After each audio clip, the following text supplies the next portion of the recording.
Hello everyone, welcome to this latest edition of CIS Roundtable, which as you know is a monthly conversation bringing together our students and our staff and our parents and our alumni and friends of Chinese International School to talk about something of special interest to us all. And this month we will be delving into that essential subject of service in keeping with our school motto, to seek and to serve. I'm Mala Uttam. I'm the Director of Whole School Service Learning. Hi, I'm Ryan from Year 6. Hi everyone, my name is Yang Yi. I'm currently a Year 12 student at CIS and I'm the leader of Free Clinic. Hi, I'm Hwang. I'm an alumna from class of 2000 and also a parent. And I also run a local charity here in Hong Kong called Food Link Foundation. Hi, I'm Aria and I am a Year 6 student as well as a member of SED, which stands for the Student Alliance for Inclusion and Diversity. Our new motto at CIS is to seek and to serve. What does serving mean to you and why is it personally important? This idea of serving is selfless service without any expectation of reward. And it's one of the only areas in life where we are doing things not for our own convenience or for ourselves, but rather for the greater good. Serving means to help and to make a contribution of time and effort to not only the CIS community, but also to the broader community of Hong Kong. In regards to the seeking part, I think it means to be observant of the people around us, the community and the world around us, and being able to identify who needs help and how we can help them, which leads to the serving part, which I think refers to active engagement with our local community. And I think that regarding the impact, whether it's big or small, that's not the most important part. It's about being consistent in terms of our engagement and also incorporating our personal interests in this process. I think serving means to give back to the community, either within CIS or outside, which means like the whole Hong Kong. Because the more we build our community, the more stronger it gets, because everyone will help each other grow, right? Tell us a little bit about a service in which you have personally been engaged and why it matters to you. I think service has always been a part of my life, and I think when you plant that seed very early, it becomes something that you want to pursue as you get older. and it's an attitude that you tend to adopt because you, like you say, you feel good, you add value to other people's lives, and that in and of itself adds value to yours. And now I run a local charity called Food Link. For Hong Kong, it's been challenging because it's so out of sight, out of mind. People don't see the poverty. And so to be able to shed light on that and to educate people about the poverty levels that we actually face in our city, in our community, and to be able to serve those communities and provide food to the most vulnerable, I think it's been extremely rewarding. As a minority in Hong Kong, I just really wanted to help other people a lot like me, and I wanted to help other people feel accepted. As a member of SED, it is our mission to educate and spread and raise awareness of diversity and most importantly inclusion. I really like to contribute to educating others about that because it feels as if you've accomplished something, which is really nice, and maybe one day those other people who got educated will actually do something really nice for other people as well. I'm the current leader of Free Clinic and I've been involved in this service since year 11. And the reason this service means a lot to me is because I've learned a lot about the healthcare disparity in Hong Kong. And I think most of the time when we think about how we can help our local community, this might be an issue that goes over the top of our heads. Because healthcare is something that most of us take for granted, and we just don't really realize how important this infrastructure is to us on a very daily basis. But on a more personal note, every time we host a clinic, we host an event, I get to interact with these beneficiaries, and everyone of them comes with a very distinctly unique narrative, and they're really fun to get to know. So I know that you guys are in very big topics like food link, for example. However, I think the very small things are also very vital. For example, once when I was 9 probably, there was this charity called Muncie Oaks. So basically what I did were I was decorating some organizers and giving them to the elderly, especially during a pandemic where it is very hard for them to see their parents, their family, and they feel really lonely. So this is a good way to boost them up and show them that they're actually being cared. So at CIS, we have a very sophisticated, very highly regarded program of service in the secondary school. Could you tell us a little bit more about how it's organized? The program in secondary is very robust. The legal age to volunteer in Hong Kong is 15, so our program very naturally starts at year 10.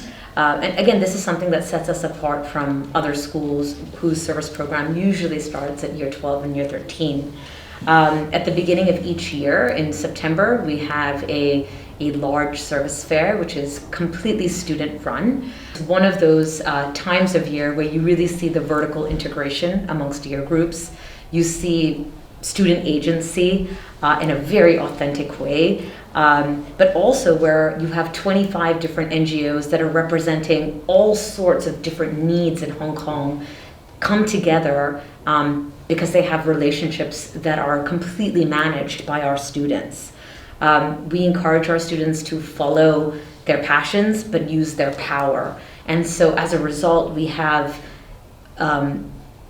projects that are very innovative and very experiential and extremely challenging. And that's what I think the students love about our service program, that it's not a box checking exercise. It's something that they learn from, where they can see their actual impact.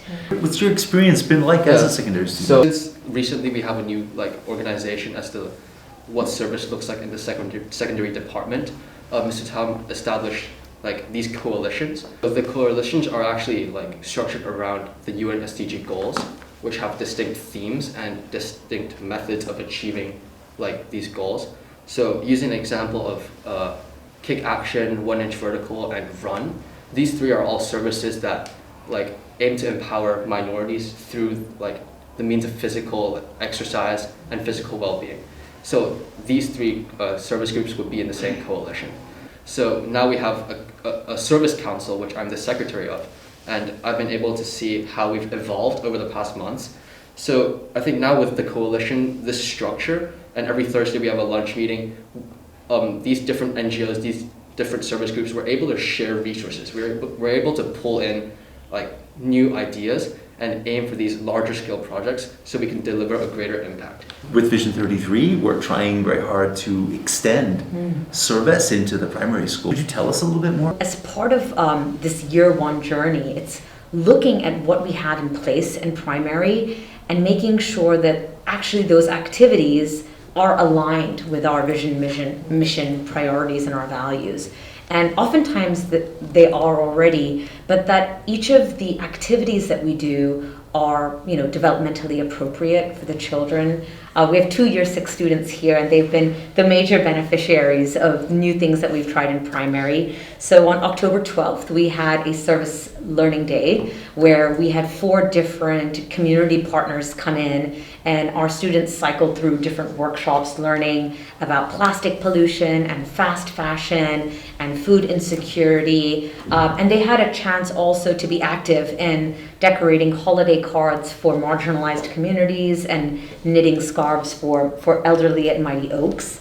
We've been working very closely with class parents, year 6 class parents who have shown immense enthusiasm for service to, again, provide these developmentally appropriate activities for the students. And so on February 24th, which is a half day for students, instead of maybe going to Ocean Park or Disneyland, over 90% of students have signed up to do a service-related social activity. And again, this is entirely parent-driven. Just a very exciting prospect to have so many partners in our community. Well, I think especially for your 5 and 6 students, we are mature enough to go do hands-on activities such as food distribution drives or beach cleanups, because we really gotta help and not just say. And I think we're old enough now to definitely do the helping part. I think it's great that students are now able to explore different areas and different interests in terms of service and giving back. Because when you're younger, you might not know what it is that you're passionate about. And to be able to explore, whether it's about sustainability or food insecurity or the elderly, asylum seekers, migrant workers, whatever that may be, healthcare. I think it's great that they have this opportunity to just explore. I think service learning is more about doing the activities instead of talking to the class, because doing the activities makes you experience and makes you see how service learning is really going, right? So credits to Miss Uttam for Service Learning Day. We could make like a service learning month where we come up with a theme, and every year has to make an initiative for a student service. For example, maybe this year might be upcycling, and the year 6 might make upcycling toys to give to the younger children in need. In Vision 33, we're talking about service in general across the school, but we're also talking more and more about service learning. Can you explain what is exactly service learning? Service learning it's a research-based method of teaching, right? And so it's something that when we look at a unit, we're going through 5 key stages. So we're looking at investigating the issue. We are teaching students how to prepare, right? So how are they going to prepare to tackle this issue? They're going to then, of course, act. That's the third one, right? So there has to be some action. But we also build in time for reflection of what they've achieved and demonstration. So curriculum is at the very core of service learning. So unlike the free clinic, which the students are doing outside of school hours, service learning is happening instructed by the teacher, facilitated by the teacher, and it's happening in the classroom. How you think about the importance of the home environment and family life as being something that could be in support. So service starts at home, even not just your backyard, but inside your house. How do you treat other people with respect? How do you treat your service providers, your waiters, and your service staff?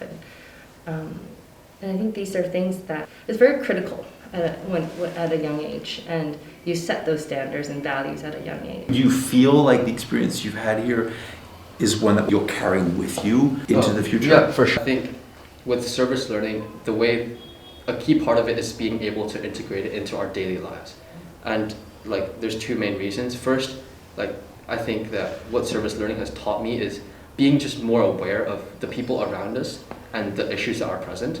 And the second is it taught me how to communicate and collaborate with local NGOs and just offer our support to them. Well, there are so many things that you could do. I could enroll in charities, or I could even set my own one up. And I think people like Greta Thunberg, who took part in service for the environment, I think those kinds of people are young, great role models for service, and maybe one day I could take part in some of that, and I'm really hoping I can. Life beyond CIS as an alumni, the alumni board we like to CIS, which is build community, inspire, and serve. So even beyond CIS, I think as alum, we also want to continue that, to build community, to inspire people about things that, to keep learning, so the inspiration part, and then the service. So even beyond that, service has always been part of the school's DNA, even after you graduate.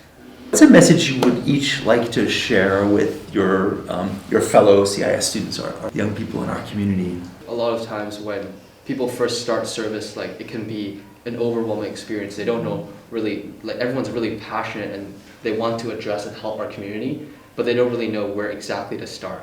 I think regarding this issue, what a student can do is just going back to the point about personal interest and just the close circle of people around you, your tight community. just really look for specific places where help is needed and how your talents and abilities can directly address this issue. And we've heard from three students. They are so inspirational, and the things that they do really go above and beyond any kind of requirement, right? And in all of these projects that I have, the privilege of working with them on, you see how committed they are, how empathetic they are. I'm just so impressed with the kids in our community and the students in our community for being change makers or wanting to be change makers. When you're in year 1 to 3, you either don't really know about service learning and the big problems, or you know a very small amount of it, but it feels as if it's impossible to help. It's like, oh my God, how am I gonna help? But then now that I'm older, many of us feel like it's not impossible, and it's actually not really hard to help.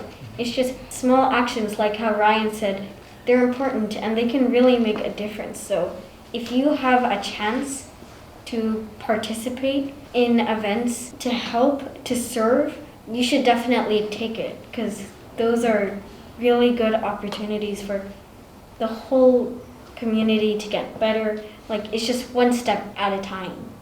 I think service is a privilege. I was very lucky to have a very wonderful educational experience here at CIS and beyond. And to use those skills that you learn to lift other people up. Thank you very, very much, everyone, for your really remarkable contributions to this discussion today, and particularly to our students for the inspiration and the hope that you have given us. We also thank everyone for watching and listening in, and we look forward to continuing the dialogue, which makes our school such a special place to be. Thank you, thank you, thank you.